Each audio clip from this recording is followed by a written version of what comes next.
Hello and good morning everyone. आज के lecture में हम स्केटरिंग और स्केटरिंग पैरामीटर के बारे में स्टडी करेंगे। साथ ही स्केटरिंग के कारण हमारे नेचर के अंदर जो फिनोमिना होते हैं उन फिनोमिना के बारे में हम स्टडी करेंगे। तो स्टार्ट करते हैं। स्टार्ट करने से पहले मैं आपको एक बात और बता दूं, ये topic exam point of view से बहुत ज्यादा इंपॉर्टेंट है। चाहे आप इसकी पर्ची पाड़ के भी लेके जा सकते हैं, क्योंकि ये एग्जाम में हर बार पूछा जाता है, चाहे वो 12th लेवल पे हो या फिर वो मास्टर लेवल पे हो या फिर वो बीएससी लेवल के ऊपर हो। तो स्टार्ट करते हैं। फर्स्ट ऑफ ऑल हम बात करते हैं स्केचिंग क्या होती है। तो स्केचिंग को समझने के लिए हमने मान लिया कि हमारे पास एक पार्टिकल है और वो पार्टिकल हमने मान लिया मोशन के अंदर है। समझने के लिए हम यहाँ पे बता देते हैं, हमने मान लिया ये हमारे पास एक पार्टिकल है और ये पार्टिकल मोशन के अंदर है, ये मूव कर रहा है और ये पार्टिकल आगे किसी टारगेट के साथ या किसी दूसरे पार्टिकल के साथ कोलाइड करेगा और कोलाइड करने के बाद ये अपना जो डायरेक्शन उस डायरेक्शन को चेंज कर लेगा। इसी को हम क्या बोलते हैं, स्केटरिंग बोलते हैं। एक बार फिर से बता देता हूं, हमारे पास एक चार्ज पार्टिकल होगा या फिर हमारे पास कोई पार्टिकल होगा जो मोशन के अंदर होगा और वो पार्टिकल जाके किसी टारगेट के साथ या किसी एटम आयन मॉलिक्यूल्स के साथ टकराएगा और टकराने के बाद उसकी डायरेक्शन के अंदर चेंज हो जाएगा। इस प्रोसेस को हम स्केटरिंग बोलते हैं। ठीक है, और यहाँ पे हम बता सकते हैं ये पार्टिकल जाना तो बिल्कुल सीधा चाहिए था, अपने पाथ से कितना डेविएट हुआ, इतना डेविएट होता हुआ, तो यहाँ पे हम इस एंगल को बोल देते हैं थीटा, और ये जो थीटा हो जाएगा ये हो जाएगा हमारे पास स्केटरिंग एंगल। उसके बाद हम दूसरे वे से भी स्केटरिंग को डिफाइन करके बता सकते हैं। हमने मान लिया हमारे पास कोई चार्ज पार्टिकल है, लाइक हमने कोई अल्फा रे ले लिया और हमारे पास यहाँ पे एक न्यूक्लियस है। न्यूक्लियस पे भी हमें पता है पॉजिटिव चार्ज होता है और अल्फा रे के ऊपर भी हमें पता है यहाँ पे पॉजिटिव चार्ज होता है। तो जैसे ये अल्फा रे मैं इस न्यूक्लियस के ऊपर इंसिडेंट करवाऊंगा तो दोनों के ऊपर चार्ज पार्टिकल ये अल्फा रे आएगी और यहां से ही रिफ्लेक्ट होकर चली जाएगी। मींस अल्फा रे और न्यूक्लियस के बीच में इंटरेक्शन होगा और इंटरेक्शन होने के बाद अल्फा रे अपने पाथ से डेविएट हो जाएगी। यहाँ पे कोई फिजिकल कांटेक्ट नहीं हुआ है, दोनों के बीच में कोई कोलिजन नहीं हुआ है, सिर्फ रिपल्सन के कारण। रिपल्सन भी क्यों हुआ, क्योंकि दोनों के ऊपर पॉजिटिव चार्ज था। तो यहाँ पे भी अल्फा पार्टिकल अपने पाथ से डेविएट होके गई, मींस इसने अपना जो पाथ है वो चेंज कर लिया। इसको भी हम क्या बोलते हैं, स्केटरिंग बोलते हैं। ये अल्फा रे जानी तो बिल्कुल सीधी चाहिए थी पर इसने अपना पाथ डेविएट किया। यहाँ पे एंगल बनता है थीटा, इस थीटा को भी हम बोलते हैं स्केटरिंग एंगल। उसके बाद एक वे से और हम स्केटरिंग को डिफाइन करके बता सकते हैं। हमने मान लिया हमारे पास यहाँ पे कोई भी एक एटम आयन मॉलिक्यूल्स है और इस एटम आयन मॉलिक्यूल्स के ऊपर हमने यहाँ पे कोई इलेक्ट्रोमैग्नेटिक वेव इसके ऊपर इंसिडेंट की। ये इलेक्ट्रोमैग्नेटिक वेव इस टारगेट के ऊपर इंसिडेंट की, तो ये टारगेट इस इलेक्ट्रोमैग्नेटिक वेव को अपने अंदर एब्जॉर्ब कर लेगा और एब्जॉर्ब करने के बाद में जो इलेक्ट्रोमैग्नेटिक वेव इसने एब्जॉर्ब की है उसको वापस इमिट कर देगा या फिर उसको रीमिट कर देगा। उस प्रोसेस को भी हम स्केचिंग के अंदर मेजर करते हैं या उस प्रोसेस को भी हम स्केचिंग बोलते हैं या फिर रीस्केचिंग भी इस प्रोसेस को बोला जाता है। तो आई होप आपको स्केचिंग का जो प्रोसेस है, स्केचिंग क्या होती है, ये अच्छे से समझ में आ गया होगा। तो स्टार्ट करते हैं। तो when ever electromagnetic wave is directed eight a matter, हम कोई इलेक्ट्रोमैग्नेटिक वेव, हमने मान लिया ये हमारे पास कोई एक मैटर है, इस मैटर के ऊपर हमने ये इलेक्ट्रोमैग्नेटिक वेव इसके ऊपर इंसिडेंट की, तो हमें पता है जो इलेक्ट्रोमैग्नेटिक वेव होती है उसके अंदर हमारे पास ऑक्सीलेटिंग इलेक्ट्रिक फील्ड और ऑक्सीलेटिंग मैग्नेटिक फील्ड होता है। अब ऑक्सीलेटिंग इलेक्ट्रिक फील्ड के कारण इस मैटर के अंदर जो एटम है और उस एटम के अंदर जो इलेक्ट्रॉन है वो इलेक्ट्रॉन पीरियोडिक वाइब्रेशन के अंदर आ जाएंगे। ठीक है, एक बार फिर से बता देता हूं, जब हम किसी मैटर के ऊपर इलेक्ट्रोमैग्नेटिक वेव इंसिडेंट करते हैं तो इलेक्ट्रोमैग्नेटिक वेव के कारण क्या होगा, इस एटम के अंदर जो इलेक्ट्रॉन है ये इलेक्ट्रॉन पीरियोडिक मोशन के अंदर आ जाएंगे। ठीक है, तो whenever electromagnetic wave is directed at matter, the electron of the matter are set into periodic motion. तो उस मैटर के जो इलेक्ट्रॉन है वो पीरियोडिक मोशन के अंदर आ जाएंगे। पीरियोडिक मोशन के कारण किस लिए आएंगे वो भी देख लेते हैं। Due to periodic vibration electric and magnetic field, हमें पता है जो इंसिडेंट इलेक्ट्रोमैग्नेटिक वेव है, हमें पता है इलेक्ट्रोमैग्नेटिक वेव के अंदर ऑक्सीलेटिंग इलेक्ट्रिक फील्ड और ऑक्सीलेटिंग मैग्नेटिक फील्ड होता है। उस ऑक्सीलेटिंग इलेक्ट्रिक फील्ड के कारण जो हमारे पास इलेक्ट्रॉन है, उस मैटर के अंदर जो इलेक्ट्रॉन है वो पीरियोडिक मोशन के अंदर आ जाएंगे या फिर हम बोल सकते हैं वो इलेक्ट्रॉन वाइब्रेशन करना स्टार्ट कर देंगे। उसके बाद नेक्स्ट पॉइंट के ऊपर चलते हैं। Since a periodic vibration electron is equivalent to accelerated electron and the accelerated charge, means अब हमें पता है हमारे पास कोई भी एक्सेलरेटेड चार्ज पार्टिकल होता है या फिर कोई वाइब्रेटिंग चार्ज पार्टिकल होता है वो इलेक्ट्रोमैग्नेटिक वेव को इमिट करता है। हमने मान लिया हमारे पास यहाँ पे ये एक्सेलरेटेड चार्ज पार्टिकल है, तो हमें पता है कोई भी एक्सेलरेटेड चार्ज पार्टिकल होता है तो वो रेडिएशन को इमिट करता है और वो रेडिएशन इमिट करता है वो इलेक्ट्रोमैग्नेटिक वेव की फॉर्म में होते हैं। या फिर हमारे पास कोई vibrating charge particle like electron है, अगर ये इलेक्ट्रॉन यहाँ पे वाइब्रेट कर रहा है मीन्स ये इलेक्ट्रॉन यहाँ पे भी क्या इलेक्ट्रोमैग्नेटिक वेव को इमिट करेगा। ठीक है, तो यहां पे यही बता रखा है, since periodic vibration electron is equivalent to accelerated electron, जो इलेक्ट्रॉन पीरियोडिक वाइब्रेशन के अंदर है वो इलेक्ट्रॉन इक्विवेलेंट होगा किसके जैसा होगा, एक्सेलरेटेड इलेक्ट्रॉन के जैसा होगा। और एक्सेलरेटिंग चार्ज पार्टिकल हमारे पास कोई भी एक्सेलरेटिंग चार्ज पार्टिकल इलेक्ट्रोमैग्नेटिक रे या फिर रेडिएशन को इमिट करता है।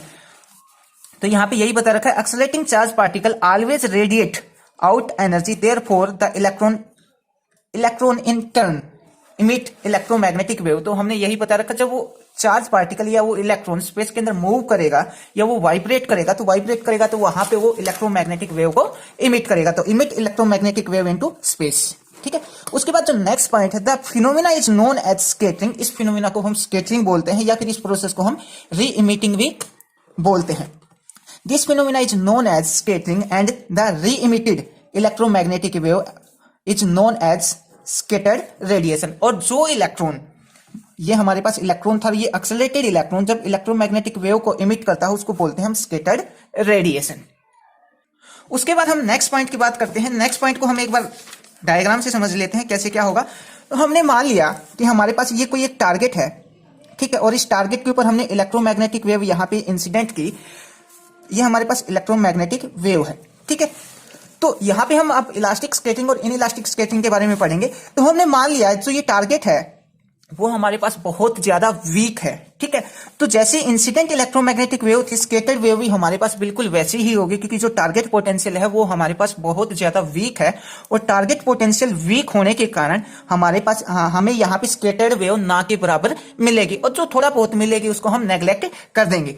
तो पहला केस तो ये है कि हमें यहाँ पे इलास्टिक कोलिजन मिले। इलास्टिक कोलिजन में हमारे पास before scattering wave vector after scattering wave vector के इक्वल होगा, या इंसिडेंट इलेक्ट्रोमैग्नेटिक वेव की एनर्जी या फ्रीक्वेंसी सेम रहेगी आफ्टर स्कैटरिंग के बाद। ठीक है, दूसरा ये हो सकता है कि हमारे पास ये एक टारगेट है और ये इंसिडेंट इलेक्ट्रोमैग्नेटिक वेव है, और इस इंसिडेंट इलेक्ट्रोमैग्नेटिक वेव या इस इंसिडेंट रेडिएशन के पास इतनी ज्यादा एनर्जी है, इतनी ज्यादा काइनेटिक एनर्जी है, तब तक टारगेट को पता लगता है कि मेरी तरफ कोई इलेक्ट्रोमैग्नेटिक वेव या कोई रेडिएशन आ रही है, तब तक तो ये इलेक्ट्रोमैग्नेटिक वेव यहां से निकल के भी चली जाती है। ठीक है, तो इस केस में भी क्या होगा, जैसे ही हमारे पास इंसिडेंट वेव थी वैसे ही हमारे पास स्कैटर्ड वेव रहेगी, उसकी एनर्जी या उसकी फ्रीक्वेंसी या उसकी वेवलेंथ के अंदर कोई भी चेंज नहीं आएगा। ठीक है, तो ये हमारे पास होगी इलास्टिक स्कैटरिंग। ठीक है, इलास्टिक स्कैटरिंग की एक बार हम डेफिनेशन भी पढ़ लेते हैं। हमारे पास यहाँ पे क्या होगी, if the energy of incident and scattered radiation is equal, means जो इस मॉलिक्यूल्स के ऊपर हमने यहाँ पे इलेक्ट्रोमैग्नेटिक वेव इंसिडेंट की है और जो स्कैटर्ड इलेक्ट्रोमैग्नेटिक वेव, अगर इन दोनों की एनर्जी सेम है उसको हम बोलेंगे इलास्टिक स्कैटरिंग। ठीक है, उसके बाद जो नेक्स्ट है वो इनइलास्टिक स्कैटरिंग की बात करते हैं। इनइलास्टिक स्कैटरिंग में क्या होगा, जो इंसिडेंट इलेक्ट्रोमैग्नेटिक वेव है और जो स्कैटर्ड इलेक्ट्रोमैग्नेटिक वेव है, अगर इन दोनों की एनर्जी सेम नहीं होती है उसको हम बोलेंगे इनइलास्टिक स्कैटरिंग। अब इनइलास्टिक स्कैटरिंग में भी हमारे पास बेसिकली दो प्रोसेस हो सकते हैं, दो टाइप हो सकते हैं। पहला जो टाइप होगा वो क्या होगा कि हमने मान लिया यहाँ पे एच न्यू एनर्जी की इलेक्ट्रोमैग्नेटिक वेव इंसिडेंट की, और यहाँ पे हमें जो मिल रही है वो एच न्यू डैश है, और इसको या फिर समझने के लिए हमने मान लिया यहाँ पे जो इलेक्ट्रोमैग्नेटिक वेव हमने इंसिडेंट की उसकी एनर्जी हमारे पास 100 है, और स्कैटर्ड रेडिएशन की हमारे पास जो एनर्जी है वो है 60। तो यहाँ पे इस केस में क्या हुआ है, यहाँ पे कोलिजन इलेक्ट्रोमैग्नेटिक वेव और स्कैटर्ड के बीच में या इस एटम आयन मॉलिक्यूल्स के बीच में जो कोलिजन हुआ है वो इन इलास्टिक कोलिजन हुआ है। इसकी कुछ एनर्जी, इस इलेक्ट्रोमैग्नेटिक वेव की एनर्जी इस मॉलिक्यूल्स के द्वारा एब्जॉर्ब कर ली गई है। तो यहाँ पे हम बोल सकते हैं जो इंसिडेंट रे है इसकी फ्रीक्वेंसी या इसकी एनर्जी ज्यादा है किससे, स्कैटर्ड वेव से। पहला केस ये हो सकता है। दूसरा केस हमारे पास ये हो सकता है कि हमारे पास ये एक मॉलिक्यूल्स है या एटम आयन, कोई भी एक टारगेट है, इस टारगेट के ऊपर हमने इलेक्ट्रोमैग्नेटिक वेव इंसिडेंट की और इसकी एनर्जी मान लिया हमने यहाँ पे 100 थी, और जो स्कैटर्ड वेव है उसकी एनर्जी हमने मान लिया 140 है। तो इस केस में क्या हुआ है, जो टारगेट है इस टारगेट ने अपनी एनर्जी इस इलेक्ट्रोमैग्नेटिक वेव को दे दी। तो हम यहाँ पे बोल सकते हैं जो स्कैटर्ड वेव है, स्कैटर्ड वेव की एनर्जी बोल दी हमने एच न्यू नॉट, और इंसिडेंट की बोल दिया एच न्यू। अब यहाँ पे ये जो एच न्यू नॉट है, एच न्यू नॉट ये ग्रेटर देन होगा इंसिडेंट वेव की फ्रीक्वेंसी से। आई होप आपको समझ में आ गया। जो फर्स्ट केस है, फर्स्ट केस में क्या था हमारे पास, फर्स्ट केस में ये था जब इलास्टिक कोलिजन हुआ था। इलास्टिक कोलिजन में ये हमारे पास इलेक्ट्रोमैग्नेटिक वेव आई थी, इसकी फ्रीक्वेंसी कितना थी, एच न्यू, और ये जैसे ही इससे टकराएगी, टकराने के बाद अगर ये आगे जाने के बाद इसकी एनर्जी इतनी ही है, एच न्यू है, मीन्स एच न्यू, और इंसिडेंट इलेक्ट्रोमैग्नेटिक वेव की एनर्जी भी हमारे पास एच न्यू है और स्कैटर्ड वेव की एनर्जी भी हमारे पास एच न्यू है, मीन्स यहाँ पे एनर्जी के अंदर कोई भी चेंज नहीं हुआ इंसिडेंट और स्कैटर्ड वेव के बीच में। इसको हम बोलते हैं रिले स्कैटरिंग। ठीक है, ये इलास्टिक कोलिजन का एग्जांपल है। ये जो इनइलास्टिक कोलिजन का एग्जांपल है ये हम रमन स्कैटरिंग के अंदर स्टडी करते हैं, स्टोक्स और एंटी स्टोक्स लाइन के अंदर। आई होप आपको समझ में आ गया होगा अब तक। But if the energy of incident and scattered radiation are different, means यहाँ पे जो हमने इलेक्ट्रोमैग्नेटिक वेव इंसिडेंट की, इन इलास्टिक कोलिजन का एग्जांपल बता रहे हैं आप। ये इंसिडेंट इलेक्ट्रोमैग्नेटिक वेव और स्कैटर्ड इलेक्ट्रोमैग्नेटिक वेव की एनर्जी अगर सेम नहीं है उसको हम क्या बोलेंगे, इन इलास्टिक स्कैटरिंग।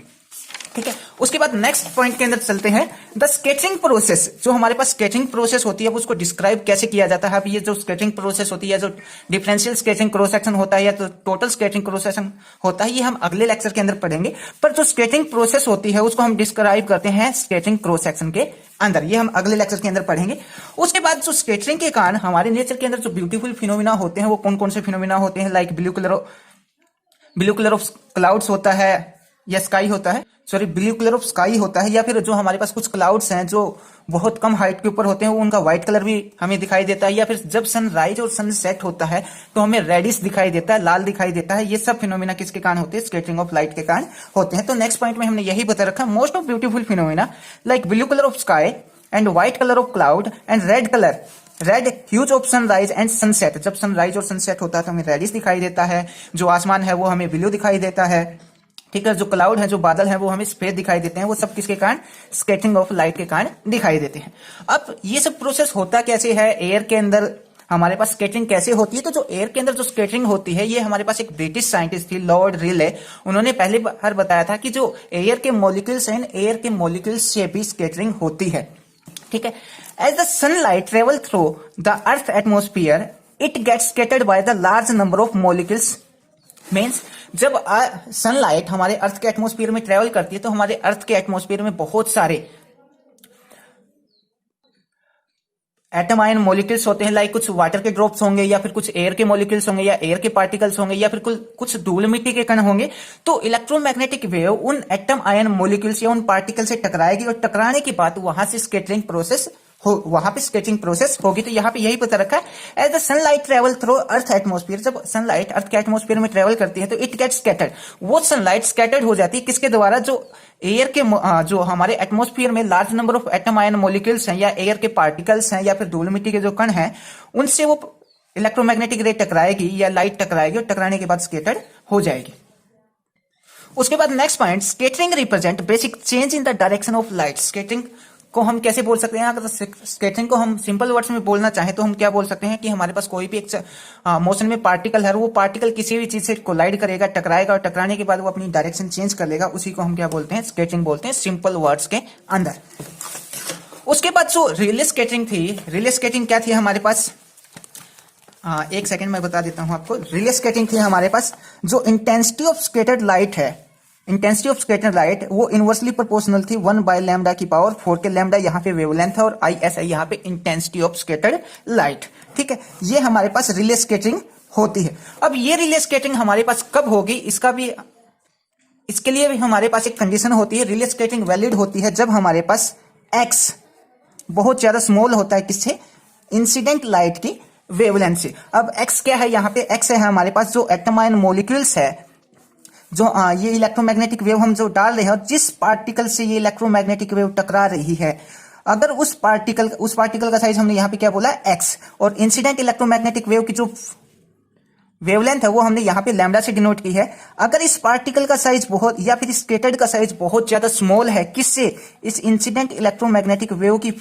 वेवलेंथ से बहुत ज्यादा स्मॉल है, उस केस में रिले स्कैटरिंग वैलिड होगी, अदरवाइज रिले स्कैटरिंग वैलिड नहीं होगी। और जब रिले स्कैटरिंग वैलिड होगी तो हमारे पास ये रिलेशन आएगा, IS इनवर्सली प्रोपोर्शनल 1/λ की पावर 4, ठीक है। IS यहाँ पे इंटेंसिटी ऑफ स्कैटर्ड रेडिएशन है, वो इनवर्सली प्रोपोर्शनल होगी 1/λ की पावर 4 की। अब इसका मतलब भी बता देता हूं, यहाँ पे क्या होता है, मान लिया हमारे पास डिफरेंट कलर होते हैं, लाइक जो डेंजरस सिग्नल होता है उसमें हम रेड का यूज करते हैं। रेड का यूज क्यों करते हैं, क्योंकि जो रेड कलर होता है उसकी वेवलेंथ हमारे पास बहुत ज्यादा होती है। रेड कलर की वेवलेंथ होती है हमारे पास 65-63 एंगस्ट्रॉम के आसपास वेवलेंथ होती है। अब मैं इस वेवलेंथ का 4 टाइम करूं, इसकी पावर 4 करूं और उसको सोल्व करूं तो ये क्या आ जाएगा, बहुत ज्यादा आ जाएगा। मीन्स यहाँ पे वेवलेंथ बहुत ज्यादा है तो उसकी जो इंटेंसिटी होगी रेड कलर की स्कैटर्ड होने की जो इंटेंसिटी होगी वो बहुत ज्यादा कम होगी, ठीक है। एक बार फिर बता देता हूं, जो रेड कलर की जो वेवलेंथ होती है वो बहुत ज्यादा होती है। वेवलेंथ ज्यादा होने के कारण उसकी जो इंसिडेंट ऑफ स्कैटर्ड, जो स्कैटर्ड होने की जो पावर है उसकी जो इंटेंसिटी है वो बहुत ज्यादा कम हो जाती है। तो यहाँ पे यही बता रखा है, as the intensity of scattered light IS क्या है, यहाँ पे इंटेंसिटी ऑफ स्कैटर्ड लाइट ये इनवर्सली प्रोपोर्शनल होती है किसके, 1/λ की पावर 4 के। तो ये हमारे पास रिले स्कैटरिंग यहाँ पे होगी। उसके बाद नेक्स्ट पॉइंट में हमने यही बता रखा है, intensity of scattered light inversely inversely proportional to fourth power of wavelength of incident light. यहाँ पे आई एस बता दिया, लैम्डा बता दिया हमने, वेवलेंथ है, आई एस क्या है, इंटेंसिटी ऑफ स्कैटर्ड रेडिएशन है। उसके बाद जो नेक्स्ट पॉइंट है, नेक्स्ट पॉइंट यहाँ पे बहुत ज्यादा इंपॉर्टेंट है। अगर हमारे पास दो ट्रांसपेरेंट मीडियम से स्कैटरिंग हो रही है, मींस दो transparent medium in the sense, हमने मान लिया, ये पॉइंट हम रिफ्रैक्शन के अंदर भी स्टडी करते हैं, हमने मान लिया कि हमारे पास ये ग्लास स्लैब और यहाँ पे हमारे पास एयर है, ठीक है। जब रे ऑफ लाइट हमारे पास ये कोई भी एक इलेक्ट्रोमैग्नेटिक वेव आती है, जब ये इलेक्ट्रोमैग्नेटिक वेव एक ट्रांसपेरेंट मीडियम से दूसरे ट्रांसपेरेंट मीडियम के अंदर जाएगी, मींस ये हमारे पास एयर है और ये हमारे पास ग्लास है, ठीक है। जब ये एयर से या फिर एक ट्रांसपेरेंट मीडियम से दूसरे ट्रांसपेरेंट मीडियम के अंदर जाएगी, तो हमें रिफ्लेक्शन में स्टडी किया है कि ये नॉर्मल की तरफ बेंड हो जाएगी, ठीक है। तो जब ये लाइट एक मीडियम से दूसरे मीडियम में जा रही है, तो इस लाइट की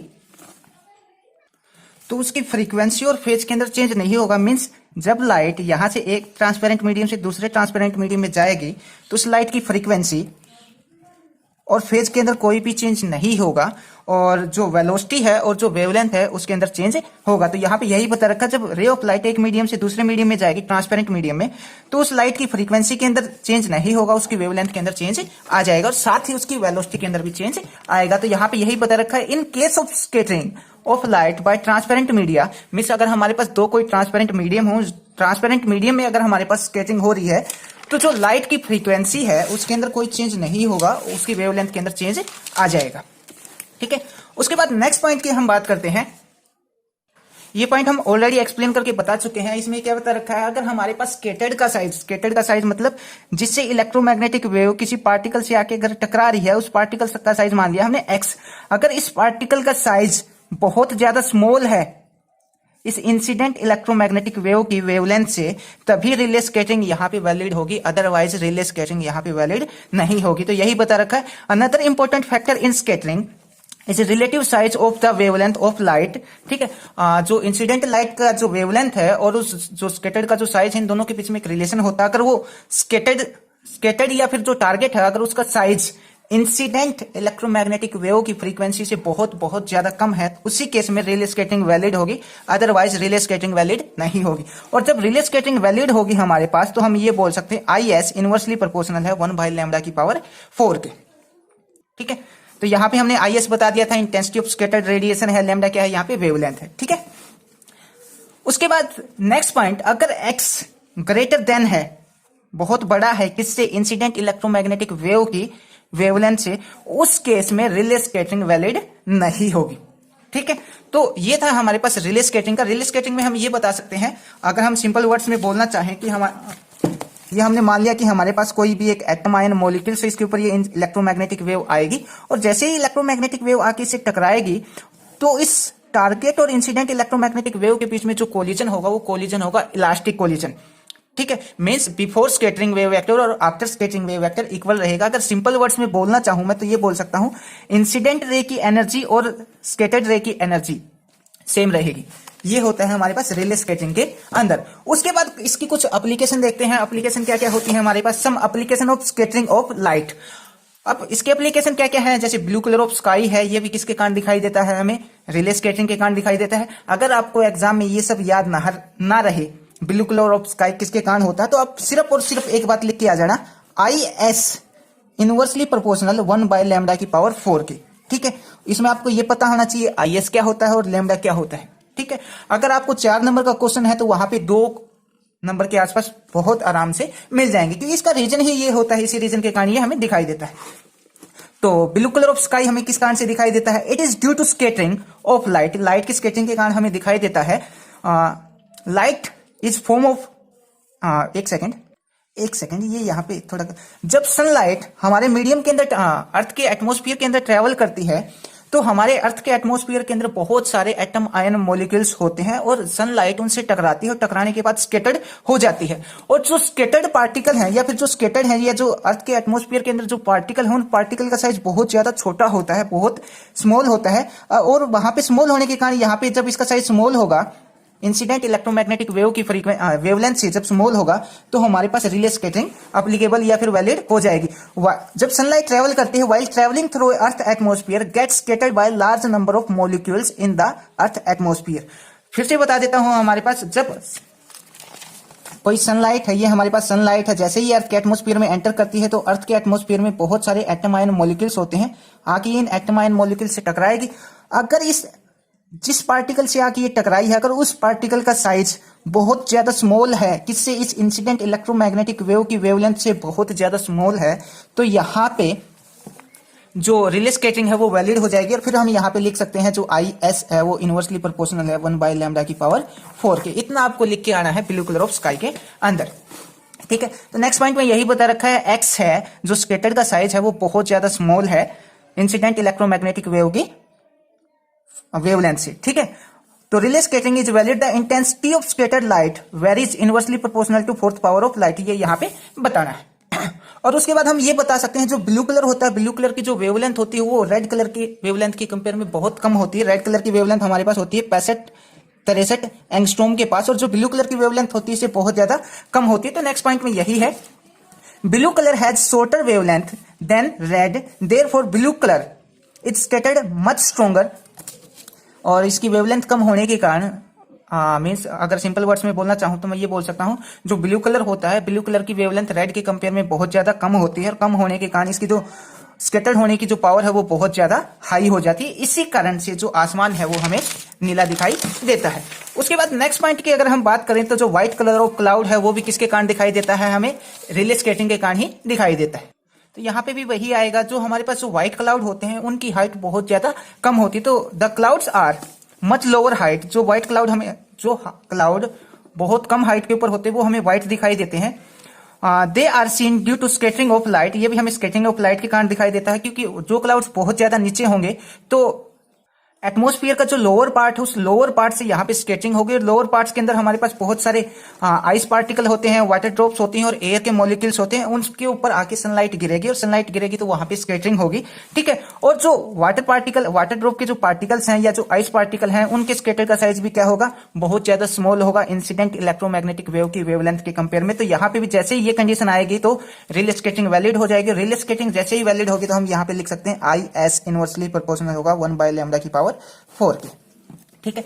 सेम एज इट इज हमारे पास जब सनराइज और सनसेट होता है तो ऐसा ही होता है। इसमें क्या होगा, ये थोड़ा सा डिफरेंट है कंडीशन, तो इसमें भी यही होगी। इसमें क्या होता है, जब सनराइज और सनसेट होता है तो सन उस टाइम हॉरिजॉन्टल होता है, ठीक है। अर्थ के हॉरिजॉन्टली होगा, या तो यहाँ पे होगा, यहाँ पे होगा।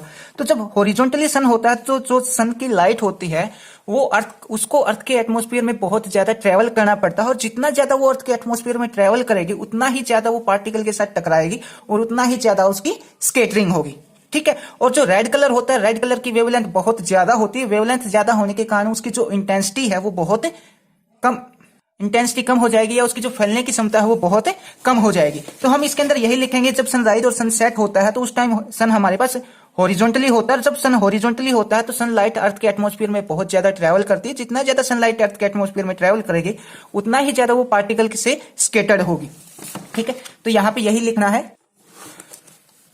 तो at the time of sunrise and sunset the sun is near the horizontal, means जब सनराइज और सनसेट होता है तो वो अर्थ के हॉरिजॉन्टल होता है। The ray from the sun have to travel a large part of atmosphere, means जो अर्थ, सन की जो लाइट है वो अर्थ के एटमॉस्फेयर में बहुत ज्यादा ट्रेवल करती है, और जितना ज्यादा ट्रेवल करेगी तो हम जितना ज्यादा ट्रेवल करेगी उतनी ही ज्यादा उसकी स्केटिंग होगी। तो जैसे ही स्केटिंग होगी तो यहाँ पे भी वही रिले स्केटिंग की जो कंडीशन है वो अप्लाई होगी। जो एक्स है वो बहुत ज्यादा स्मॉल होगा, किससे, इंसिडेंट इलेक्ट्रोमैग्नेटिक वेव की जो वेवलेंथ उसे बहुत कम होगा। जैसे ही ये कंडीशन वैलिड होती है, ये कंडीशन होती है तो हम लिख सकते हैं जो इंटेंसिटी ऑफ स्कैटरिंग लाइट है वो इनवर्सली प्रोपोर्शनल होगा 1/λ⁴ के, ठीक है। तो ये बात तो आपको हर किसी के अंदर लिखने है, जो इंटेंसिटी है वो इनवर्सली प्रोपोर्शनल होगा 1/λ⁴ के।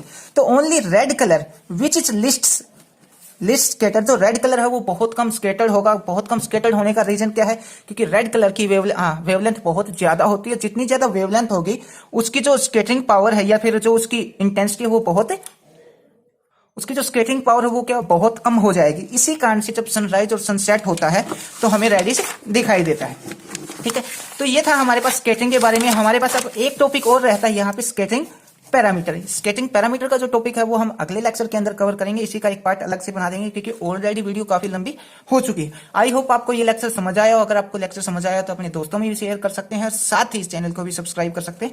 और एक इंपॉर्टेंट बात और बता देता हूं, हम फिजिक्स की अलग अलग ब्रांच के ऊपर बहुत सारे लेक्चर अपलोड कर चुके हैं। अगर आप उनमें इंटरेस्टेड हैं एमएससी और बीएससी के लिए, ठीक, अगर आप उनमें इंटरेस्टेड है तो चैनल की प्लेलिस्ट में जाके देख सकते हैं और साथ ही अपने दोस्तों को भी शेयर कर सकते हैं। और एक बात और, अगर आपको कोई टॉपिक चाहिए होता है या फिर किसी नोट्स की रिक्वायरमेंट होती है एमएससी और बीएससी के लिए, या फिर किसी बुक्स की रिक्वायरमेंट होती है, तो आप मेरे पास मैसेज करके वो ले सकते हैं बिना किसी कॉस्ट के। तो हमारा व्हाट्सएप नंबर है हमारे पास 7876715873। ठीक है, इस नंबर पे आप मैसेज करके कोई भी नोट्स और कोई भी बुक ले सकते हैं बिना किसी कॉस्ट के। Thank you.